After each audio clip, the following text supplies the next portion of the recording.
I was telling you there that a high-level investigation will now be conducted to find out who is involved in this alleged sabotage that resulted in the loss of about 2,000 megawatts from the grid. President Ramaphosa saying that someone disconnected instruments which led to the power cuts.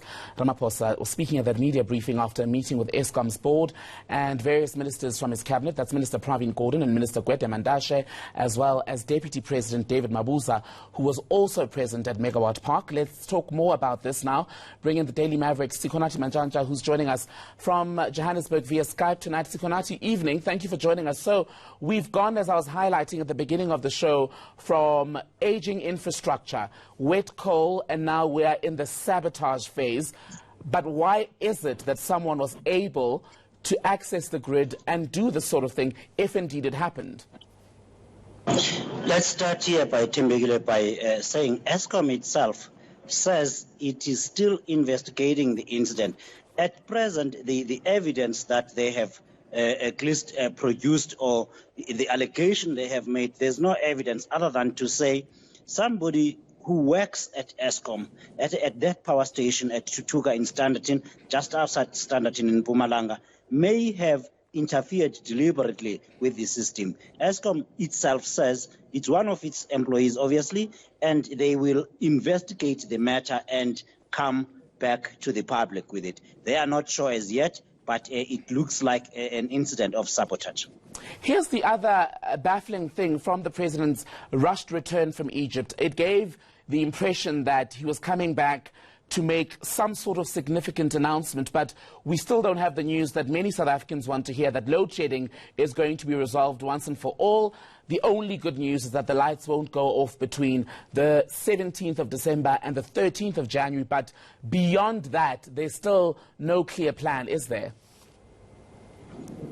There's absolutely no clear plan. The only commitment that the president and the members of the cabinet that were there could make was that they will now next week go back to cabinet and find a way of procuring 5,000 megawatts of power.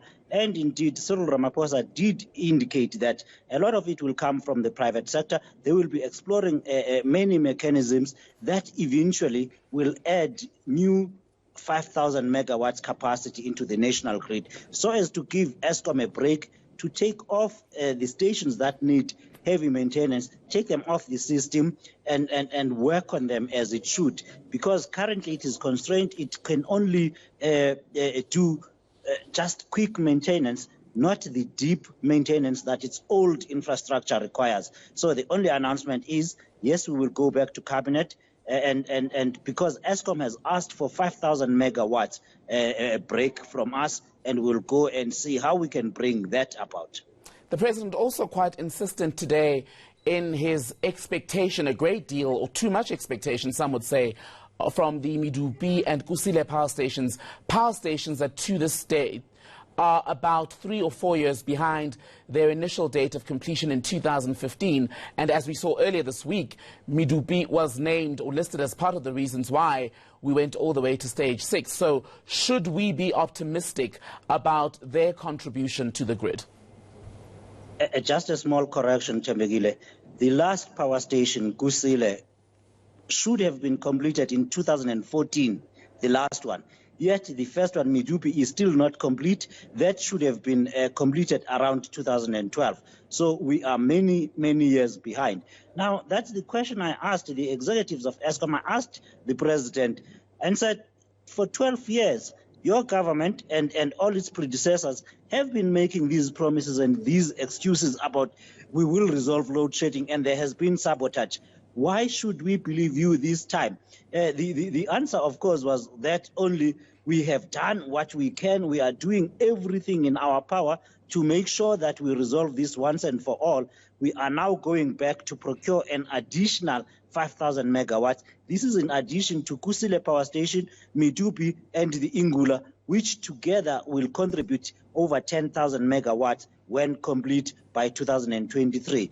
So again, you have to take this with a pinch of salt, because it's the same people making the same promise and failing to deliver over a period of 12 years. Why should we believe them now? That's the question that Eskom has to answer.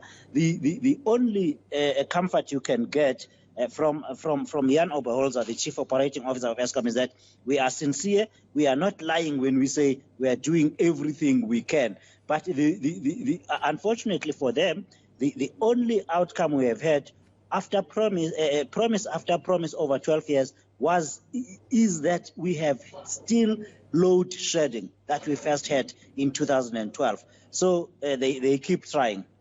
I want to get your view on something else, Ikonati, as well, just very quickly, as we conclude our conversation.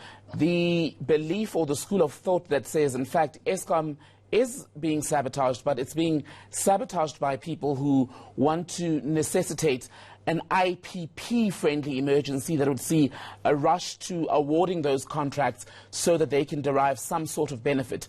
How much credence do you think there is to that? Serious institutions like ENCA have better things to talk about than conspiracy theories peddled by nameless people on Twitter. The real fact of this situation is South Africa has been short of electricity capacity since 2007. 12 years later, we have not solved it. There is a lot of opportunity for both the state in the form of Eskom and indeed for anybody who can invest in power generation. This economy, the installed capacity of Eskom should be at least at this point at about 80,000 megawatts. We only have 47,000. So there is room for everybody. There is room for independent power producers. There is room for Eskom. There is room for renewables. There is room for all sorts of technologies to bring in new generation capacity. Now, in South Africa, we are succumbing to again the nameless Twitter bots who want to make the broader public believe that it is wrong for investors, for business people to sell products to the state, to sell products to the people of South Africa. What we need now is action. We need to be concerned with how can we generate the most amount of electricity in the shortest space of time. If, for example, ENCA can put on solar panels on the roof and sell the excess that it can use back to Eskom, that is what we need. These are the people of South Africa. That's how we get the economy going. That's how we take the load off Eskom. Sikonathi Mantshantsha with the Daily Maverick, thank you so much for speaking to us. We're going to stay with